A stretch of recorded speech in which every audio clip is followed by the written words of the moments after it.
everyone, it's Monica. Welcome back to Homeschool Voices. Today we're going to be talking about education and what it means and why do we do everything we do. So it's my belief that all parents have an obligation to provide an education for their kids. But what is an education? What does it mean? Throughout my whole life, and I think it is the norm, I have gone to public schools. And I think most people have. And if they haven't gone to public schools, most people have gone to either public or private schools. An education means going to school. But is that really what an education means? That's awfully vague, isn't it? For example, I think that a lot of people think of an education as a means to an end. It is a stepping stone to a job. You have to get a degree, college degree, to get a job. You have to do well in high school to get to college. You have to do well in elementary and junior high in order to be prepared for high school. To me, that is a very empty view of education. On a day-to-day basis, as homeschooling parents, sometimes we can find ourselves wondering, why do we spend so much time doing this subject and that subject? Is it really important? Does my child really need to learn grammar? Do they really need to learn history in so much depth? Do they really need to know trigonometry? Do they need to know logic? What do they need to know?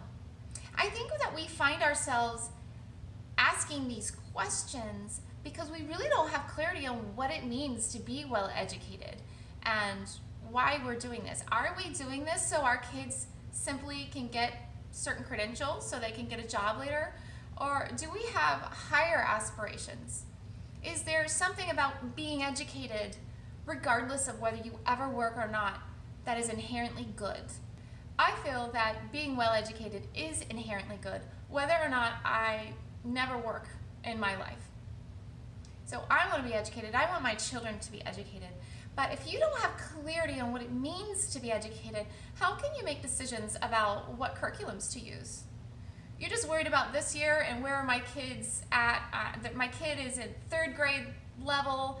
They're 8, 9 years old, and so I'm going to get third grade stuff. But have you thought about what it actually means to be educated? How are you going to decide? I always tell people, all parents need to decide on what their kids need to learn by the time they're 16, 17, 18 years old. What do you want them to know? What skills do you want them to have? But how can you make those decisions if you don't know what a good education is? So before you can even do that, you would be wise to take a little time and just think about what that means to you. So if an education is just to get a piece of paper to say, hey, I'm educated, give me a job, that essentially means an education is to make money.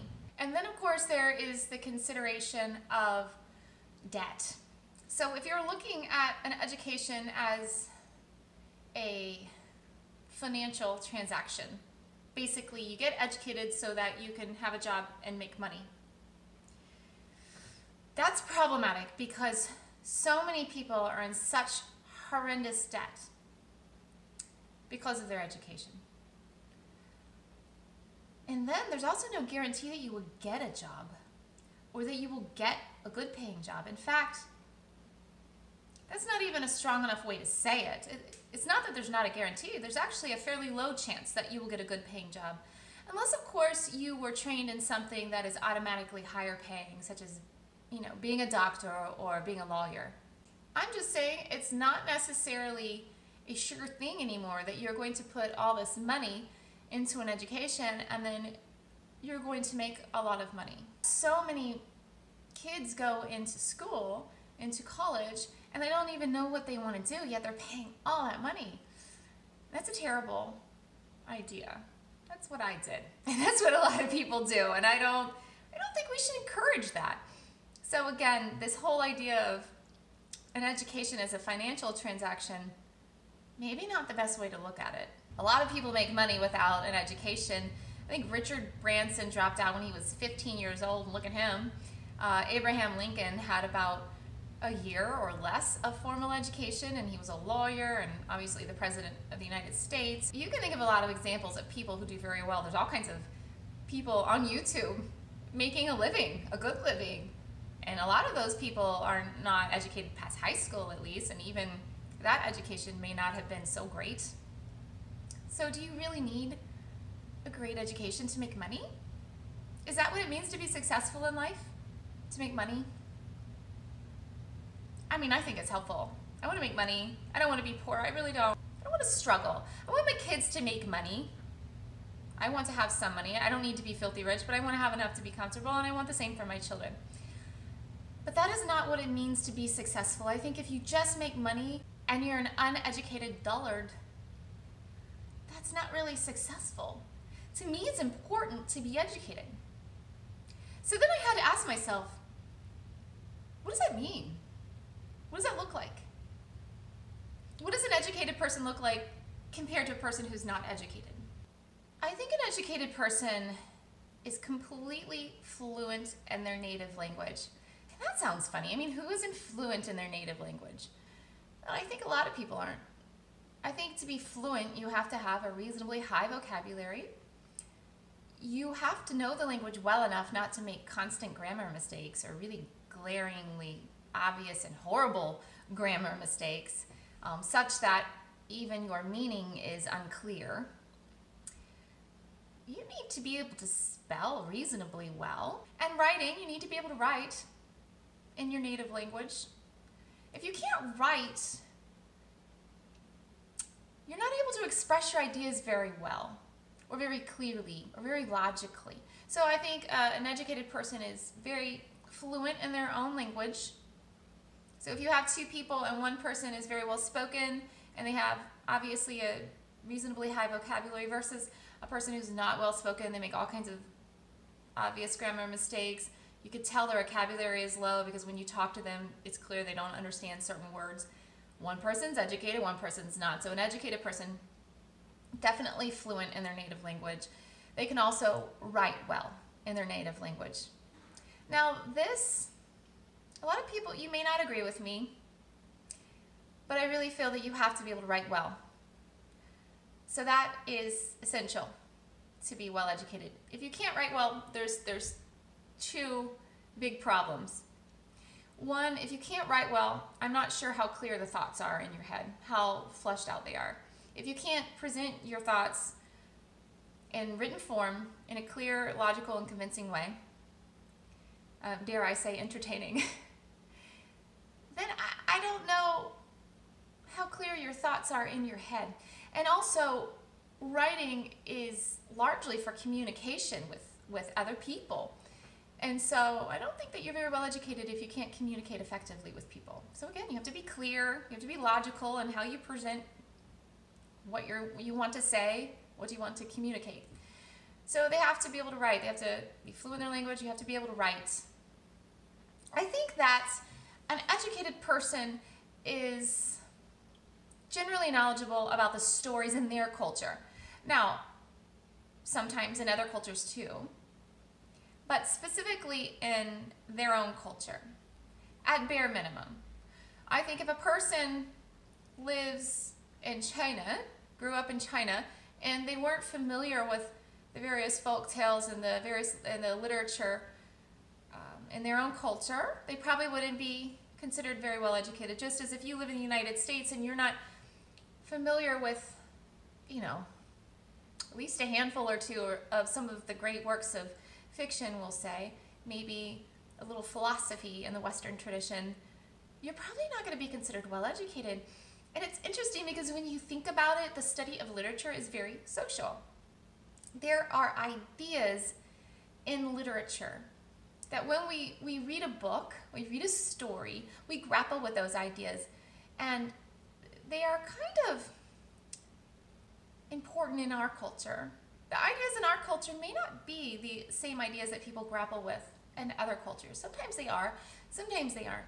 And it also gives us a chance to make reference to a book or a story, and other educated people will know the reference that we are making. They will understand it, and you can kind of have a shorthand, when talking with other people. So I think that you have to have, but not anything specific. I couldn't make a specific book list and say, you have to know these books to be well educated, but I do think that you have to know a handful or two of the very common stories in your culture. And same goes with history. I wouldn't say, again, many specifics. I might say a few specifics, maybe a handful of things that everyone knows. You know, like when the American Revolution started and what the American Revolution was about, what the Civil War was about, what the Civil Rights Movement was about, you know, a handful of things. But beyond that, it is not so much about specifics, but about just being generally knowledgeable, which would require regular study of history. And you're going to naturally be drawn to largely the history of your own culture, and then the history, broader history, like world history. But if you think about it, usually when we study world history, it's very often how it pertains to our culture. So if we study World War I or World War II, it is through our own lens and how, you know, the United States was affected and how we were affected by that war. So it is world history, but it is very, very often how it has affected us. And even if you study Mesopotamia, I bet if you really looked at it, the way in which that we study it is often to help us understand ourselves better. And I think that a well-educated person has a general knowledge of history, though I wouldn't say too many specifics. So we're getting a bit of a theme here. You need to know your language really well. You need to be very fluent, have a high vocabulary. How do you do that? You read. And you also grapple with those ideas. You talk about those ideas. I don't think just reading is enough. I think you have to talk about the ideas.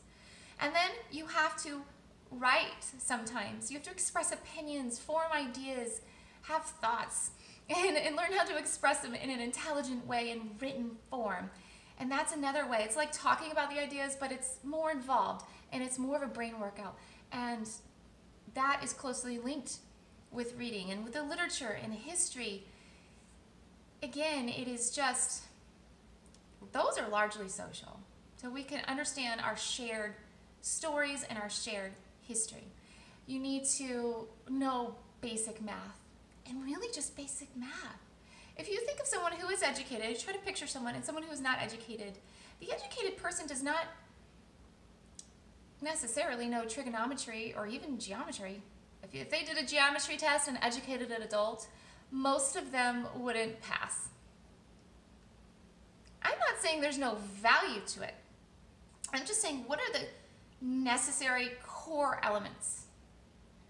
I think you need to know how to multiply, divide, manipulate percentages. You need to be able to tell what the sale price is without bringing out a calculator. You need to be able to sort of tally up numbers, prices in your head. You do a certain amount of mental math, basically, so you don't get taken advantage of in life. A person who has extremely poor math skills can get taken advantage of pretty easily. Another thing that I think I see in educated people is that they are logical and rational, and not coldly logical. I don't mean that they can't empathize with people, but I mean that they are able to follow an argument. If you present a step-by-step logical argument, they can follow it, and they can find holes in the logic, and that's really important because that keeps them from being manipulated too. If somebody is trying to convince them of something and they see holes in the logic, well, then they might bring that up and demand an answer. But if they aren't able to follow logic, they might be able, people might take advantage of them. So I think you have to be logical. And there's different ways to achieve that. A part of that is just through writing. And part of that is through studying logic, logical fallacies, things like that. And then educated people would typically know all of your elementary science. And you think, elementary science, that's not very educated. Some educated people are going to be scientists, but some of them aren't. So I'm just talking about the minimum requirements for being educated. You know, you're going to know planets, you're going to know organs of the body, you might know some geology terms, some basic geology terms. But if a person is not a walking chemistry textbook, you're not necessarily going to think they're uneducated. But if they don't know what the liver is, you might think that they're uneducated. So just basic scientific ideas. What a cell is, what an atom is, what an electron is, electric charge, just basic elementary science. And beyond those things, I think educated people also just have a general body of knowledge. So they might be expert in physics, or they might know a lot about marine biology. They either have a more general wide body of knowledge, or they are a little more expert in a certain area. But it's not like they only know elementary science and basic math, and they can high vocabulary and they can write. It's a little more than that. And that is typically accomplished through reading. But it's not specific bodies of knowledge. So I think there is a big movement towards, say, unschooling. I feel that children need a certain amount of structure, and especially to learn certain things they wouldn't be inclined to learn, like grammar and spelling. But I do think there is a place for child-led learning. Because when you think about what a good education looks like, what an educated person looks like, there's not specific things that they have to know. There are a few things, but beyond those, handful of things, they should know things. But they don't have to know any particular thing. They don't have to be an expert in biology. They don't have to be an expert in chemistry. Well, why did we spend a year spending so much time on chemistry or so much time on biology? I like science. I like chemistry. I actually really like chemistry. I like biology, but I don't know that you have to spend so much time. Maybe you can just learn the basics and then spend more time on something else. And I am a believer in structure. I'm a believer in working every day, every school day, on school, on becoming more and more educated. But that might mean spending more time writing. That might mean spending more time reading and taking 30 minutes to discuss what you read. When you have a clear idea of what it looks like to be educated, you can start to make these day-to-day decisions with more confidence. You can say, you know what, I'm okay with you not doing that, third grade science lesson today. It's not really that important right now. I would rather we read this book together and talk about it. You have to get clarity in your own mind about what you think a good education means. I'm getting clarity on what I think it means, but it may not be exactly the same for you. So you need to think about that. Like I said, I think a well-educated person is fluent in their language. They can write, they have a general knowledge of history, general knowledge of literature, at least the basics in science and math. And then they're just well-read and thoughtful, logical people. But you need to think about what a good education looks like to you before you can make the decisions that you need to make as a parent, homeschooling or not, about what you think your child needs to learn. So there you have it. Once you spend some time and really think about what it means to be well educated, then you can start to make the decisions about what are you going to teach your child by the time you're done with them. Then what are you going to work on this year? And then what are you going to work on this week? And then what are you going to work on today? I hope this video was helpful for everyone. If you liked it, please click thumbs up. If you want to see more videos like this, please click subscribe and also the notification bell next to it. In the meantime, happy homeschooling and have a great day.